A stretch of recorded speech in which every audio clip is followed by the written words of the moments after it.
अस्सलाम वालेकुम। प्रोग्राम में आपको खुशामदीद। मैं हूं मसूद रज़ा। इस वक्त हमारे पड़ोस में जो सूरत हाल है उसको डिस्कस करना बहुत ज़रूरी है। इस रीजन की, इस ख़ित्ते की जो सिक्योरिटी है उसको शदीद ख़तरात लाहक हैं। गुज़िश्ता तकरीबन दूसरा हफ़्ता ये है, 2 हफ़्ते हो गए ईरान में मुज़ाहरे जारी थे और मुज़ाहरे तो ख़त्म हो गए हैं, लेकिन मुज़ाहरों के बाद इस वक्त वहाँ पर जो ईरानी सोर्सेज़ हैं वो बताते हैं कि खामोशी का माहौल है। ऐसी खामोशी है कि जिसमें कुछ भी होने की तवक्को की जा रही है। क्या होगा? अमरीकी सदर बार बार ऐलान कर रहे हैं कि वो ईरान को निशाना बना सकते हैं। फ़िलहाल तो उन्होंने ये कहा है कि अब मुज़ाहरे ख़त्म हो गए हैं, हलाकतें रुक गई हैं और फांसियों का जो सिलसिला था, जो सज़ाएँ देनी थी ईरान को, ईरान उन पर भी अमल दरामद नहीं करेगा। इस वक्त जो ताज़ा तरीन डेवलपमेंट है वो ये है कि सऊदीया, ओमान और कतर ने सालिसी की पेशकश की थी और ट्रंप के कह रहे हैं कि इन ममालिक को भी सालिसी की एक पेशकश, जो उनकी पेशकश थी उस पर उनको मौका फराहम किया है कि ईरान से बातचीत हो। ट्रंप के रवैये में भी एक तब्दीली आई है। ईरान की तरफ भी एक लचक महसूस हो रही है, क्योंकि ईरान की तरफ से कहा जा रहा था कि फौरी तौर पर सज़ाएँ दी जाएंगी, लेकिन सज़ाएँ नहीं दी जा रही उन लोगों को जिन्होंने तशद्दुद किया है, जिन्होंने कत्ल गारत की है ईरान में मुज़ाहरों के दौरान। और दूसरी तरफ जो ट्रंप कह रहे थे कि अब मुज़ाकरात नहीं होंगे, अब बातचीत नहीं होगी, किसी भी तरह की सिफारती कोई मुलाकात नहीं होगी, वहाँ ट्रंप कह रहे हैं कि अब बातचीत होगी। लेकिन साथ ही साथ ट्रंप ने बहरी बेड़ा भी रवाना कर दिया है जो इन समंदरों में मौजूद रहेगा, जहाँ से वो हमला कर सकते हैं। ईरान ने वाज़ेह किया था कि अगर खित्ते में जो अमरीकी बेसिस हैं वहाँ से किसी भी मुल्क की तरफ से ईरान पर कोई अटैक होगा तो ईरान उसका भरपूर जवाब देगा, और ना भी हो, अगर अमेरिका ने हमला किया तो जहां जहां उसकी बेसिस मौजूद हैं वहां पर ईरान जवाब देगा। अमरीकी टीवी क्या कह रहा है? अमरीकी टीवी या मुख्तलिफ जो ज़राए इब्लाग़ हैं अमरीकी, वो कह रहे हैं कि ट्रंप ईरान पर ज़ोरदार और फैसला कुन हमला करना चाहते हैं। वो तवील जंग के बजाय मुख्तसर लेकिन फैसला कुन कार्रवाई चाहते हैं।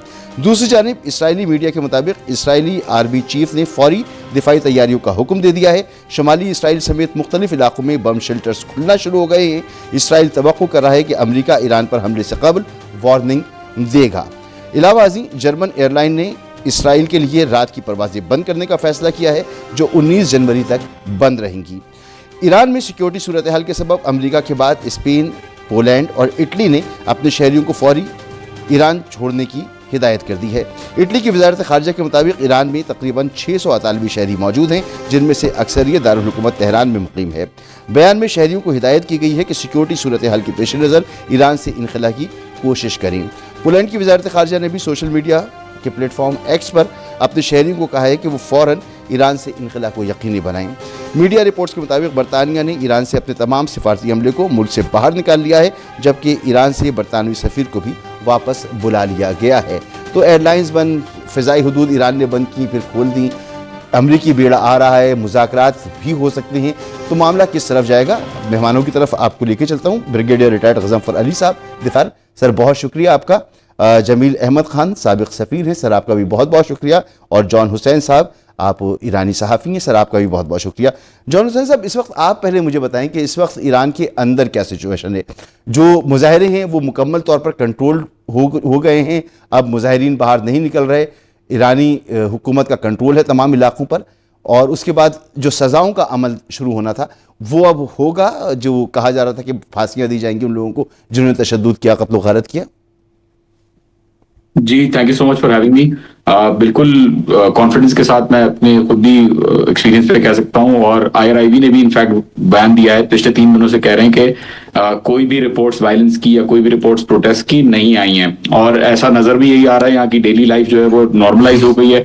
इनफैक्ट इंटरनेशनल कॉल्स अब आप कर सकते हैं ईरान से बाहर, वो चीज भी सामने आ गई है। जहां तक बात रहती है हुकूमत के रद्द अमल पे कि ट्रंप साहब का बयान आ रहा है और ये सारी चीजों को अगर देखें हम, तो अभी भी वो प्रिपेयर्ड है and they are preparing for any sort of experiment that the Americans will conduct. तो वो उस फ्रंट पे भी जो है वो तैयार हैं। जहां तक कंट्रोल की बात रही, देखें कंट्रोल नहीं, आई वुड से ये जो मैसिव प्रोटेस्ट हुए ना, प्रो गवर्नमेंट रैलीज जो हुई या जो एंटी राइट रैलीज जो हुई, उसने डिस्करेज किया प्रोटेस्टर्स को बाहर आने से। और जो राइटर्स थे जिनको पकड़ा, जिनके लीडरान को पकड़ा ईरानी गवर्नमेंट ने, आई थिंक उसको भी, क्योंकि नेटवर्क डिसमेंटल हो गया है, तो उसको भी जो है उसकी वजह से बहुत ज्यादा सिचुएशन जो है वो अभी तक नॉर्मल है। ठीक है, तो ईरान ने बहुत मैसिव तरीके से कार्रवाइयाँ की और बहुत ही बड़े एहतजाज जो हैं उनको कर्टेल किया, अवामी ताकत भी उसके साथ शामिल हुई हुकूमत के साथ। तो अब क्या ईरान में क्या सेंस है कि क्या किसी किस्म का हमला होने वाला है, आवाम किसी तैयारी में है, गवर्नमेंट तो बेशक तैयारी में होगी, तो इस वक्त क्या माहौल है इस हवाले से? मसूद साहब, जो लोकल अवाम है, अगर मैं लोगों की बात करूं, वो ट्रम्प साहब की बातों को सीरियसली नहीं ले रहे बिल्कुल भी। उनको कोई ट्रम्प साहब से, इनफैक्ट कोई जब भी ट्रम्प साहब बयान देते हैं जो ईरान के खिलाफ हो, तो और ईरानी अवाम जो है वो गुस्से में आ जाती है, क्योंकि फॉरेन इंटरफेरेंस यहाँ पे प्रीडोमिनेटली यहाँ पे डिसलाइक की जाती है, हेट की जाती है ईरान के जो एक्सपीरियंस रहा है शाह के साथ, उसकी वजह से।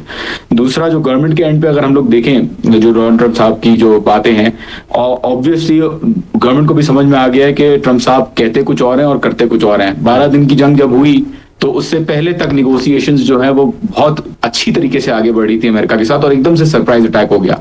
तो इस दफा जब ट्रम्प साहब ने बयान दिया तो ईरान ने उसको from a psychological operation point of view and as a मतलब as a थ्रेट भी उसको कंसिडर किया कि शायद ये अभी बोल रहे हैं कि नहीं हम खत्म हो गए, लेकिन फिर भी शायद आ सके। इसी वजह से आपको नॉटम इशू हुआ, एयर स्पेस बंद हुई थोड़े टाइम के लिए, बेसिस जो है वो हाई अलर्ट पे थे। But at the same time अभी ईरान के गवर्नमेंट के ऑफिशियल्स के साथ ट्रम्प साहब की गवर्नमेंट ने राब्ता किया और कहा कि कोई अटैक अब ईरान के ऊपर नहीं होगा, आप प्लीज रिस्ट्रेंट शो करें। अगर एग्जीक्यूशन की बात करें, देखिए judiciary is an independent unit in Iran, मैं खुद वकील भी हूं, और इतना जल्दी कहीं भी जो है वो हैंगिंग्स नहीं होती। 12 दिन की जंग जब हुई थी उसमें भी हैंगिंग्स अभी तक चलती हुई आ रही हैं, अभी आप देखेंगे तो उसमें चलती हुई आ रही हैं।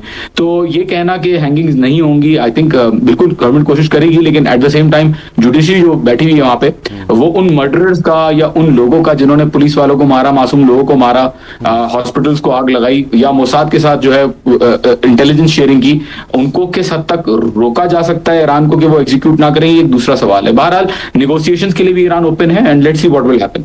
ठीक है, जमील अहमद खान साहब, ट्रम्प बार बार एक ही बात दोहराता आ रही है, मुजाहरे जारी रखें, मदद आ रही है, डटे रहें, ईरानी शहरियों को उकसाते रहे वो, और बार बार कहते रहे कि हमला करूंगा मैं।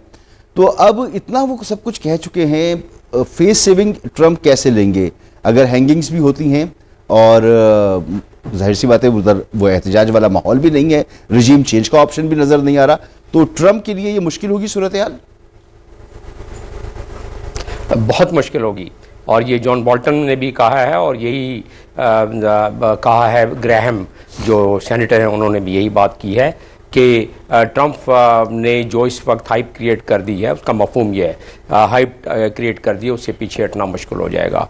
और सेनेटर ग्रैहम ने ये बात की है कि वो माबा की बात दूसरी थी कि ट्रम्प पीछे नहीं उठेंगे, जो कि महसूस भी ये होता है उनके जो पुराने जो डिसीजंस हैं या हालात व सकनात हैं, उससे ऐसे ही महसूस होता है। अच्छा, अब आ जाते हैं कि भाई ट्रम्प अगर आज उन्होंने कहा है और बात की है कि अब जो है वो किलिंग थोड़ी सी स्टॉप हो गई है, एग्जीक्यूशन को भी ईरानी गवर्नमेंट ने हेड इन बेंच कर दिया है, हालांकि जॉन हुसैन साहब सही फरमा रहे हैं कि एक जुडिशल प्रोसेस है, उसके मुताबिक वो सारा सिलसिला होता है, लेकिन बहरहाल ट्रम्प के ज़ुबानी कि वो किलिंग अभी ख़त्म हो गई है। सवाल ये पैदा होता है कि ये हमला इस करने का मकसद क्या था, हमला करने का या पॉसिबल अटैक करने का मकसद क्या है अमेरिका का। ज़ाहिर है, देखिए अमेरिका के पीछे या ये बड़ी देरीना ख्वाहिश इज़राइल की भी थी, और अमेरिका और इज़राइल वो एक दूसरे का उनका गठजोड़, जिस तरह के वहाँ के काबरीन कहते हैं कि America is Israel and Israel is America, तो उस लिहाज से ये इनके दोनों के जो इंटरेस्ट हैं वो कन्वर्ज होते हैं। अब आ जाते हैं दूसरी बात पर कि इस वक्त जो जुमरात के बाद मंजरनामा चेंज हुआ, यानी पिछले थर्सडे के बाद जबकि पीक पर हंगामे पहुंचे थे, और महसूस ये हो रहा था कि अवाम जो हैं वो इक़्तिदार के दरवाज़ों पर जाके इक़्तिदार छीन लेंगे, रिजीम चेंज कर देंगे। जिस तेज़ी से वहाँ जिस जौक दर जौक लोग निकल रहे थे बाहर, वो क्या बात थी कि जिसकी वजह से थोड़ी सी मध्यम हो गई या अब नज़र नहीं आ रही है? वजह यह है कि ईरानी गवर्नमेंट अभी भी अपना एक स्ट्रक्चर बरकरार रखती है। ईरानी गवर्नमेंट अभी भी उसका स्ट्रक्चर जो है फ़ाल है, उनकी रेवोल्यूशनरी गार्ड बहुत मजबूत और मजबूत है, तो उन्होंने इतने मजबूत और मजबूत एक्शन लिए कि वेस्टर्न मीडिया जो कर रहा है, जिस पर मैं यकीन नहीं कर सकता पूरी तौर पर, लेकिन उसके अलावा कोई और तरीका भी नहीं है क्योंकि वहाँ टोटल ब्लैकआउट रहा इन दिनों में, तो वो तो 2-2,500 के अलावा 12,000 तक अमवात की बात कर रहे हैं, जिसको कि वेरीफाई करना बहुत मुश्किल है। लेकिन अगर हम मवाजना करें इससे कब 47 सालों में पहले भी तो होते रहे हैं, और उसमें अमूमी तौर पर अगर हम मिसाल देते हैं 2019 की, जब गैसोलीन की प्राइस बढ़ी थी, बड़े हंगामे हुए थे, हुकूमत ने उसको कंट्रोल कर लिया। फिर 2022-23 में जो वुमेन राइट्स की बात हुई थी, बड़े हंगामे हुए थे, सैकड़ों की तादाद में लोग जहाँ भाग हुए, उस वक्त रियायत नहीं दी जा रही थी।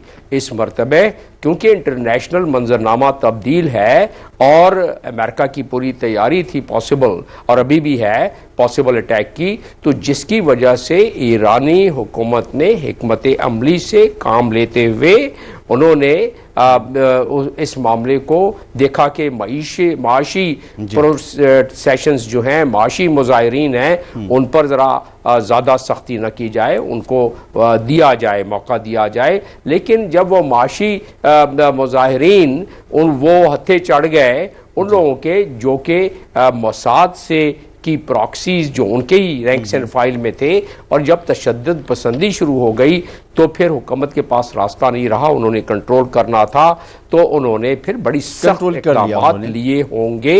और जॉन साहब ने इसको ज़्यादा बेहतर तरीके से बता सकते हैं, लेकिन वो क्योंकि ईरान में रह रहे हैं, पता नहीं किस हद तक उनको ये कर सकते हैं उसकी वजाहत। लेकिन बहरहाल जो हमारा इधर बाहर से बैठकर अंदाजा हो रहा है, बताती हैं, मैं सुनता रहता हूँ।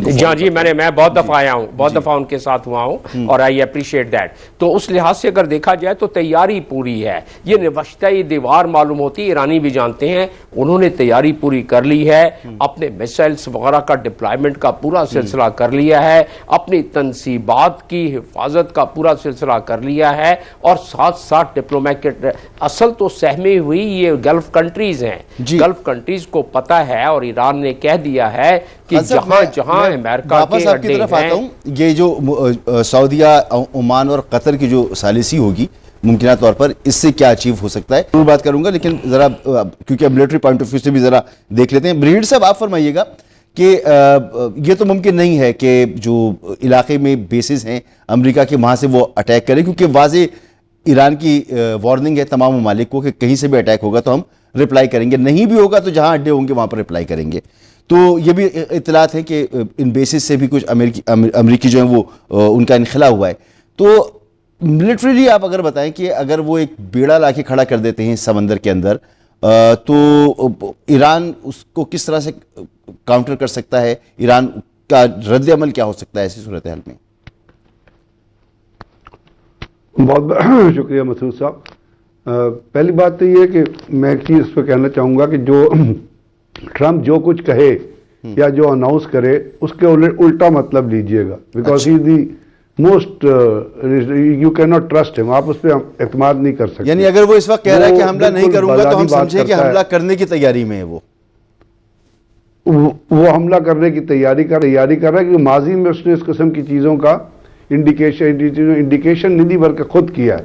आपको पता है बेसिकली वो जवारी है, उसके जवाखाने हैं, तो जवारी जो है वो हमेशा देखता है कि जी किस साइट पे मैंने किस अलाई के साथ मैंने एफिलिएट करना है, और इस वक्त जिस अलाई के साथ उसने एफिलिएट किया हुआ है वो है नेतन्याहू। तो बुनियादी तौर पे ट्रंप इज़ नथिंग, उसकी पॉलिसी को जो ड्राइव कर रहा है वो है वो एवोलॉजिकल ज्यूज, और ट्रंप भी एवोलॉजिकल ज्यू है जो कहते हैं to talk against Israel is to talk against God. ये उसकी थिंकिंग है। ये किसी भी किस्म की ज्योग्राफिकल एक्सपेंशन की वॉर तो है ही है, लेकिन इसके अंदर एक बहुत बड़ा एलिमेंट जो है वो religious war based on the religious differences, और रिलीजन और मजहब और यहूदियत को और ज़ियोनिज़्म को फैलाने की ये जंग है, जिसके जरिए वो मुसलमानों का, चाहे वो गाजा में हो, चाहे वो ईरान में हो, चाहे वो इराक में हो, चाहे वो लिबिया में हो, चाहे वो सीरिया में हो, वो बिल्कुल उसका खात्मा करना चाहता है। और ये नेतन्याहू ने अपनी जो पहली स्पीच की थी और उसमें जब अमलेक का तुराक से लफ्ज़ का इस्तेमाल किया था, और उसका मतलब ये था कि हम अपनी जंग में बड़ों को, छोटों को, बुजुर्गों को, इवन जानवरों तक को मार देंगे।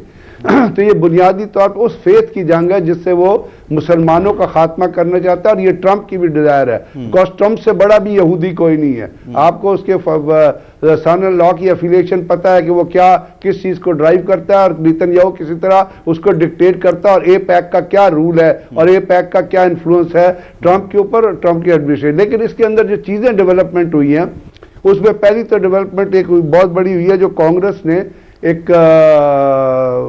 पिछले दिनों रूलिंग पास की थी जिसमें उन्होंने ट्रंप से जो है वो वेनेजुएला पे के ऊपर जंग करने की पावर्स जो है वो ले ली थी, और वो मोशन जो थी वो रिजेक्ट हो गई थी। फिर अभी ट्रंप के रेजिग्नेशन की भी मोशन मूव हो रही है। दूसरी बात ये, अगर मिलिटरीली आप जाके देखेंगे तो मिलिटरीली ये पॉसिबल ये हो तो सकता है कि वो किसी भी बेसिस से उड़ के, जो उन्होंने बहरीन में भी है, कतर में भी है, यमन में भी है, वहां से उड़ के वो अटैक कर दें, क्योंकि उनकी कोई एथिक्स तो है नहीं। लेकिन ये होगा नहीं। होगा क्या कि उनको कोई ना कोई अपना एयरक्राफ्ट कैरियर जो है वो उस रेंज में लेके आना पड़ेगा जिस रेंज में उनके जो मिसाइल्स हैं या उनके जो म्यूनिशन है वो जाके ईरान की इंपॉर्टेंट इंस्टॉलेशंस जो हैं। अब जंग के दो ही तरीके नजर आते हैं, बूट्स ऑन ग्राउंड का तो कोई कॉन्सेप्ट है नहीं, बिकॉज एक तो ईरान के अंदर रेजिस्टेंस बहुत है, और अगर फिजिकल अटैक होता है तो ईरानी कौम और मुत्तहिद हो जाएगी, और अगर मुत्तहिद हो जाएगी तो वो ट्रंप का जो ऑब्जेक्टिव है जिसमें वह लोगों को बाजारी तौर पे उकसाता रहा है वो उसको निगेट करेगी, तो कोई ऑब्जेक्टिव अचीव ना होगा। और दूसरा, ईरान के अंदर ज्योग्राफिकल स्पेस इतनी है, इतनी डेप्थ है कि बहुत मुश्किल है वहां पे किसी भी तरीके से, वो वेनेजुएला तो है नहीं। दूसरी बात जो है वो ये है कि अगर आप मैं जरा आप कंटिन्यू रखिएगा। दो तरीके हैं ना, एक तो साइबर अटैक, दोनों तरफ बड़ी तैयारी है साइबर अटैक की, दूसरी तरफ मिसाइल टेक्नोलॉजी या एयर अटैक। तो मिसाइल टेक्नोलॉजी तो ईरान की भी बड़ी अच्छी है, अगर कंपेयर करें तो क्या कैसा मुकाबला हो सकता है अगर ऐसी सिचुएशन हो तो?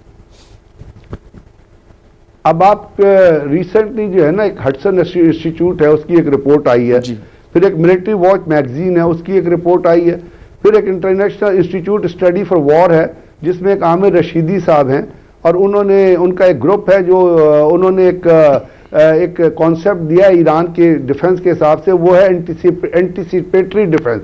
उन्होंने इस चीज़ पे बेस किया, ये तीनों जो रिपोर्ट्स हैं ये जो मैगजीन में आई हैं, उन्होंने तीन चीज़ों पे एम्फसाइज किया ईरान की।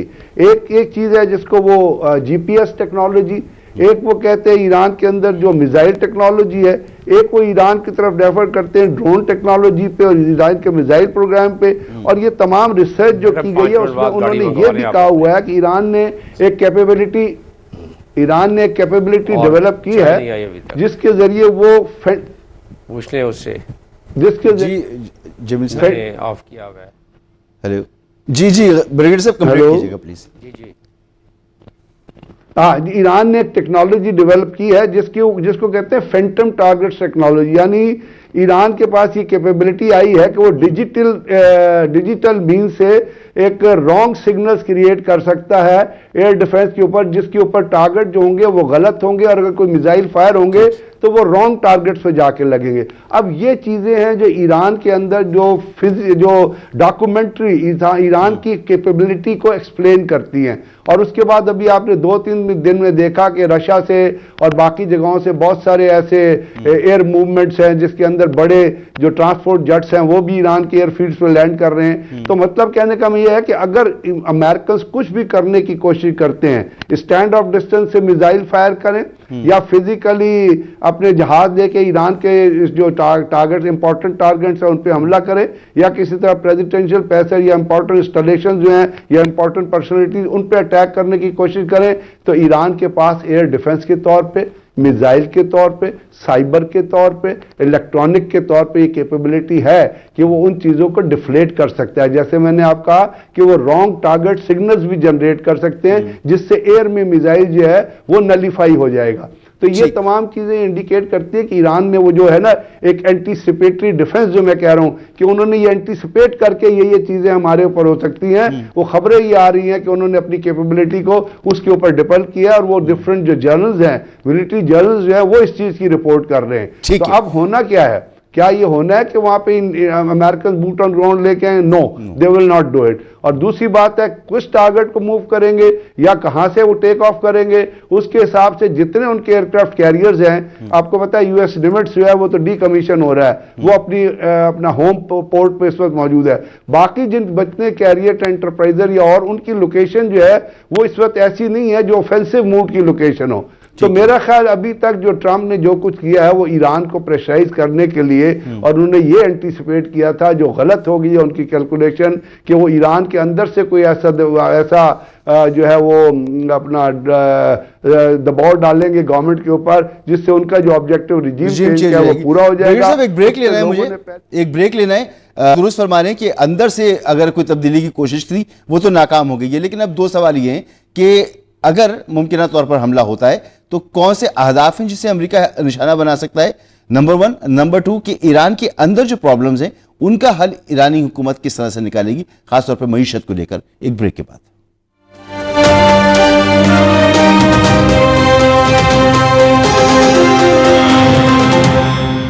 Welcome back. ईरानी कौम में बड़ी रेजिलियंस है। तकरीबन 80 की दहाई से लेकर आज तक वहां पर इनकलाबी ईरान के बाद से रजीम चेंज की कोशिशें, उस पर पाबंदियां, ईरान इराक की 10 साला जंग, हर तरह के नामसाइद हालात के बावजूद ये कौम गुजरते वक्त के साथ अपने लिए जो है वो सामान पैदा करती है जिससे कि ये इसकी बका यकीनी बनाई जा सके। जॉन हुसैन साहब, इस वक्त जो चैलेंजेस हैं ईरानी कौम को, वो मईशत का बहुत बड़ा चैलेंज है, एक तवील अरसे से पाबंदियों का शिकार है, और इस वक्त जो समंदरी रास्तों की बंदिश है वो पहले से कहीं ज्यादा है, खासतौर पर यमन की सूरत हाल की वजह से। तो बार्टर के जरिए जो ईरान तिजारत किया करता था, जिसे बैरून दुनिया स्मगलिंग कहती है या खुफिया तिजारत उसे कहा जाता है, तो वो भी नहीं हो पा रही है। तो ईरान के पास क्या ऑप्शंस हैं कि वो अपनी आवाम को मुतमईन भी रखे और इन मसाइल से निकल सके? देखिए, बहुत अच्छा सवाल है, बहुत इंपॉर्टेंट सवाल है। मसाइल बहरहाल ईरान में हैं और बिल्कुल इकोनॉमिकली इस वक्त हालत काफी खराब है एज अ होल अगर बात करें। ऑल्दो सोशली देखिए, ईरान जो है वो सुनता भी है प्रोटेस्ट को, जो पहले भी प्रोटेस्ट हुआ, महसा अमीनी का भी प्रोटेस्ट हुआ, और महसा अमीनी के प्रोटेस्ट के बाद आपने देखा कि ईरान में हिजाब में उस तरीके की इंफोर्समेंट नहीं है, कोई आपको हिजाब पहनना है पहने, नहीं पहनना नहीं पहने। तो सोशल चैलेंजेस तो ये आहिस्ता आहिस्ता हल कर रहे हैं जो भी इनके सामने आते रहते हैं। जहां तक इकोनॉमी की बात रही, देखिए मसूद साहब, बड़ा सीवियर सैंक्शन इनके ऊपर लगे हुए हैं और वो बढ़ते जा रहे हैं, और इसमें अगर वो कोशिश करेंगे डॉलर को कंट्रोल करने के लिए तो इनके पास ऑप्शंस बहुत कम है। क्या ऑप्शंस हैं? पहला ऑप्शन इनके पास ये था कि ये जो एक्सपोर्ट सब्सिडाइज रेट पे जो डॉलर मिल रहा था, ऑब्वियसली क्योंकि हाईली सब्सिडाइज चीजें होती है तो उनको मंगवाने के लिए एक्सपोर्टर्स को एक डिस्काउंटेड रेट पे डॉलर दिया जाता है, वो इन्होंने यूनिफाई कर दिया विद द ओपन मार्केट, जिसमें आपको नजर आ रहा होगा कि ईरान का जो करेंसी है वो बिल्कुल क्रैश कर गया। अभी कुछ दिनों पहले की जो खबर थी, तो इस वजह से हुआ था कि वो ओपन मार्केट के साथ बैलेंस हो रहा था। दूसरा ये कि वो रियाल को प्रिंट करें। दोनों ऑप्शंस जो है वो अनफीजिबल हैं। एटलीस्ट जो रियाल को प्रिंट करने वाला ऑप्शन है वो तो इन्फ्लेशन क्रिएट करेगा और जाहिर है और ज्यादा वैल्यू जो है डॉलर की बढ़ जाएगी। तो ईरान के पास ऐसा ऑप्शंस नहीं है इकोनॉमी को हल करने की। और मगर ये तो ईरान ने अडॉप्ट कर लिया ना इस चीज को कि वो उसने डॉलर को मार्केट वैल्यू पे लेकर जाना है, ये तो वहां पर उन्होंने तय कर लिया इस बात को। जी अच्छा, देखिए, बीच में पावर ब्रोकर्स, सैंक्शंस की वजह से बीच में पावर ब्रोकर्स बैठे हैं, जो बाहर तेल बेचते हैं, जो बाहर गैस बेचते हैं, वो बाहर ही रहते हैं लोग, और ईरान की रिलायंस इन ब्रोकर्स के ऊपर भी काफी होती है। और इसी वजह से, क्योंकि सैंक्शन इतने सीवियर हैं और इन ब्रोकर्स, ईरान के पास ब्लैक मार्केट के अलावा कोई रास्ता नहीं रहता, स्विफ्ट से वो बाहर है, international global system banking system से वो बाहर है, तो कोई तरीका नहीं है कि, मुझे नहीं लगता कोई तरीका है बाईपास करने का इन सारी सैंक्शंस को और इकोनॉमिक सूरत को बेहतर बनाने का। आई थिंक जब चाहेगा वो अमेरिका और वेस्टर्न वर्ल्ड जो है उसको प्रेशर इंक्रीज करेगा। हाँ, ये हो सकता है कि चाइना की तरह 1930 से लेकर 1970s तक जैसे चाइना बन रहा था पूरी दुनिया से, उस तरीके से ईरान में भी अपनी डोमेस्टिक इकोनॉमी इतनी अच्छी कर सकता है कि मजबूरन पूरी दुनिया जो है वो कॉम्प्रोमाइज करे इनके साथ और इनको अलाउ करे। But I don't think there is any other option to fix the economy at least. ठीक, जमीर साहब, आपको क्या लगता है ये जो टैरिफ का हथियार इस्तेमाल कर रहे हैं ट्रंप साहब, ये कारगर रहेगा? चाइना के इंटरेस्ट हैं, चाइना तेल खरीदता है, रशिया तेल खरीदता है, इंडिया को फिलहाल अलग किया हुआ है बिल्कुल, मगर ये टैरिफ वाला जो मामला है ये हथियार काम करेगा यहां पर? अब ये एक और तह डालना चाहते हैं ईरान पर प्रेशर की। देखिए, ईरान को मल्टी प्रॉन्ग तरीके से, यानी मुख्तलिफ जावियों से जकड़ने की कोशिश की जा रही है। एक तो हमने डिस्कस कर लिया आपके पहले सेगमेंट में कि किस तरीके से जो हथियार और औजार इर्द गिर्द जमा किए जा रहे हैं और जिस तरह ट्रंप साहब की वार्निंग है वो हम डिस्कस कर चुके हैं। अब रहा कि ये जो क्रिप्टिंग सैंक्शन है वो और सख्त करने का इंदिया दिया जा रहा है, और ये जो टैरिफ लगाया गया 25% मजीद जो ममालिक अब भी तिजारत कर रही हैं ईरान से, इसका मतलब यह है कि वो तिजारत कम हो जाएगी, इसका मतलब है उतने ही डॉलर कम आएंगे, इसका मतलब यह है कि मजीद जो 1.5 मिलियन $1 का हो गया है रियाल, वो मजीद उसमें प्रॉब्लम होगी। तो जो मुजाहिरीन इस वक्त हैं वो उनका यही मसला है कि किसी तरीके से हुकूमत इतनी इस किस्म की फाल हो जाए, लचक दिखला दे डिप्लोमेटिक तरीके से, किसी और तरीके से, कि उनकी जिंदगियों में थोड़ी सी मजीद कोई बेहतरी आए, क्योंकि वो जो खास तौर पर अर्बन एरिया के हैं, और इसमें जाहिर है मैं मुझसे ज्यादा जॉन साहब इस पे तबसरा कर सकते हैं, जो अर्बन एरिया के लोग हैं वो जौक दर जौक निकल करके जो आए, उनका उनमें एक कसीर तादाद है जो महसूस करती है कि जो उनका फॉरेन पॉलिसी का रुख है अगर वो तब्दील हो तो ऐसी सूरत में, या रिजीम तब्दील हो तो ऐसी सूरत में उनकी जिंदगियों को बेहतर हो सके। लेकिन जिस अंदाज में रिजीम चेंज करने की कोशिश की जा रही है, और जैसे जिक्र हो रहा था कि ईरान एक होमोजीनियस सोसाइटी है, ईरान एक बहुत पुरानी सिविलाइजेशन है, ईरान जो है रिजिलियंट कौम है, और ईरान जो है वो इकट्ठी होना जानती है अगर बाहर की मज़ाहमत आए, और उसका सबूत उन्होंने दिया जो 12 दिन की जंग थी इजराइल से जून के महीने में। तो इन तमाम चीज़ों का अगर निचोड़ आप निकालें तो महसूस ये होता है कि जो वेस्ट है, यूरोपियन यूनियन ने कह दिया कि मजीद सैंक्शन लगाएंगे, अमेरिका मजीद सैंक्शन लगाने पे बैठा हुआ है, जो और कड़ी सैंक्शन। मैं जब सफीर था यूएई में तो मैंने देखा कि ऑयल स्मगलिंग किस तरह होता है। वो फजूरा का जो पोर्ट है वहां सबसे नजदीक तरीन बंदर अब्बास से वो सीधा वहां ऑयल लेके आते हैं, वहां दूसरे जहाजों में वो पूरा उसका प्रोसीजर है, बहरहाल वो एक जहाज से दूसरे जहाज में चेंज करते हुए ब्लेंडिंग छलेंडिंग करके तो वो मिक्स करके तो फिर आगे उसको स्मगलिंग किया जाता है। लेकिन वो भी अब यूएई पर भी इतना प्रेशर आ रहा है और उस पर ऑलरेडी बता दिया गया है कि ये अगर ट्रेड किया तो क्या हमने मजीद टैरिफ लगाना है, तो शायद ईरान के लिए और मजीद कठिन वक्त आ जाए। लेकिन मैं समझता हूं कि उससे पहले ही जो अहदाफ सोचे हुए हैं इजराइल ने, और जिसका मैं जिक्र कर रहा था पहले भी, कि क्योंकि इस वक्त अफाल है हुकूमत और उन्होंने कंट्रोल कर लिया जिस तरीके से भी किया है, तो कंट्रोल कर लिया है, लिहाजा मज़ाहमत जो तसव्वुर किया जा रहा था डोनाल्ड ट्रंप की तरफ से उस तसव्वुर से नीचे रहा। लिहाजा अगर वो स्ट्राइक करें भी ईरान पर तो क्या कर लेंगे और कितनी स्ट्राइक कर लेंगे, तो फिर भी चेंज नहीं होगी, जी नहीं हो सकती। बिल्कुल ठीक है ब्रिगेडियर साहब, अब बड़ी डेवलपमेंट हो रही है दुनिया के, अब दुनिया जो है वो यूनिपोलर नहीं है, बाइपोलर ट्राइपोलर दुनिया है ये, जिसमें चाइना का अपना एक अहम इसका इस वक्त उसकी पोजीशन है। तो चाइना के बड़े यहाँ पर जो है मफादात मौजूद हैं, खासतौर पर तेल की खरीदारी वो करता रहा है, फिर वन बेल्ट वन रोड वाला जो सिलसिला है उसमें भी उसे अमन अमान चाहिए, सब कुछ है। तो एक दिफाई मुआहदा भी है जो पाकिस्तान सऊदी अरब का है, अब उसमें तुर्की शामिल हो रहा है, ईरान भी उसमें शामिल होना चाहता था। तो आपको क्या लगता है कि आने वाले वक्त में मामलात जो हैं वो अगर इसी तरह से रहे, इतनी ही रिजिडिटी रही वेस्ट की तरफ से, अमेरिका की तरफ से, तो खित्ते के ममालिक को भी तो पनपना है ना, आगे निकलना है। अब सऊदी अरब कुछ और सोच रहा है, यूएई जो है वो कुछ और सोच रहा है, पाकिस्तान भी इस माहौल से निकलना चाहता है। तो आपको लग रहा है कि अगर ये ऐसी रिजिडिटी रही तो फिर हालात और अमेरिका के हाथ से निकलेंगे?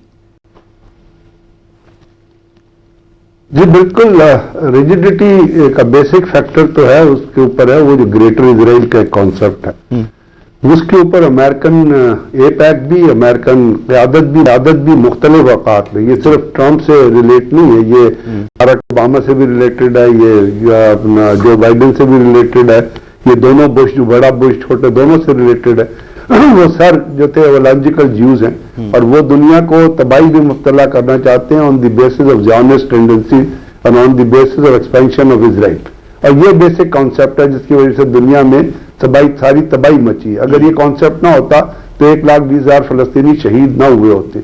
और इसकी वजह से दुनिया जो है वो अमेरिका, वो इजराइल जो अमेरिका को चाबी देता है, अमेरिकन प्रेसिडेंट इजराइल का पर्सनल गुलाम होता है और वो आके दुनिया में तबाही जो है वो फैलाता है। अब सोमालीलैंड का कौन सा कॉन्सेप्ट है इजराइल का कि वो सोमालीलैंड को एक्सेप्ट करे? पूरी दुनिया, सोमालीलैंड वाकया कहाँ है? सोमालीलैंड बिल्कुल आपको पता है वो रेड सी को और बिल्कुल बाबुल मंदब के ऊपर है। आज यमन के ओसियों ने भी एक थ्रेट दे दिया कि हम यूएस एंटरप्राइजेस को और यूएस किसी एयरक्राफ्ट कैरियर को यहाँ से गुजरने नहीं देंगे। तो अगर किसी किस्म की भी आप देखते हैं मिलिट्री एडवेंचरिज्म करने की कोशिश की जाती है, अभी सऊदी अरब ने, कतर ने, ओमान ने भी ये वार्न किया कि तेल की मार्केट बिल्कुल क्रैश हो जाएगी अगर आप ईरान पे हमला करते हैं। और जिस तरह आपने बताया कि मल्टीपोलैरिटी का जिक्र किया, तो रूस रशिया जो है उसने तो अमेरिका को अपनी ताकत दिखा दी है ना, क्योंकि ट्रंप ने कहा था कि मैं एक दिन में जंग खत्म कर दूंगा। तो नेतन्याहू ने अगर ट्रंप से मुलाकात की तो he met on his own conditions, अपनी कंडीशन से मुलाकात तो वो यूक्रेन की जंग रुकवा सके,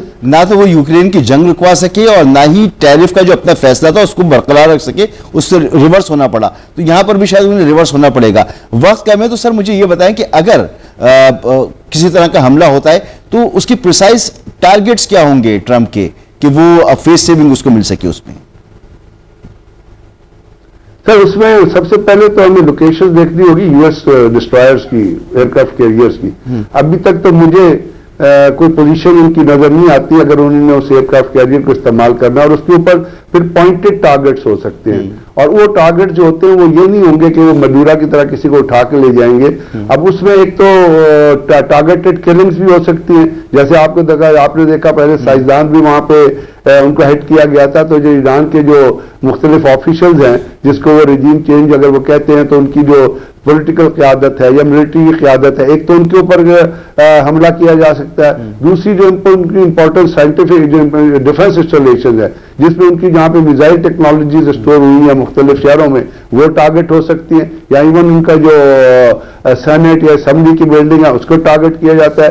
क्योंकि अब तो सिर्फ एक मैसेज देना है दुनिया को कि जी देखिए हमने हमला कर दिया, या ईरान के अवाम को एक मैसेज देना है कि जी हमने जो है वो देखिए हमारी इतनी पावर है कि हम रिजीम चेंज इस तरह उस तरह नहीं तो इस तरह कर सकते हैं। लेकिन इन तमाम चीजों में एक बात याद रखिएगा कि जब भी अमेरिका या इजराइल इस किस्म की चीज को, मैं तो इजराइल कहता हूं अमेरिका नहीं कहता, जब भी इजराइल इस किस्म की कोई चीज करने की कोशिश करेगा तो उस वक्त ईरान की जो इज्जत है वो वर्सेस उन तमाम चीजों के खड़ी हो जाएगी। ईरान अवाम की जो डिग्निटी है, जिसको आप मईशत में काउंट करेंगे, सोशल फैब्रिक में काउंट करेंगे। सर एक ब्रेक लेना होगा मुझे, आप बिल्कुल, और शायद इससे बड़ी हिमाकत कोई नहीं होगी अमेरिका की तरफ से कि वो हमला कर दे, क्योंकि जो नेशनलिज्म है वो फिर यकजा हो जाता है। और जो इसकी कोशिशें ईरान को अंदर से कमजोर करने की, बहरहाल वो कर दे हमला तो शायद बेहतर ही होगा ईरानी कौम के लिए। एक ब्रेक यहां पर लेते हैं।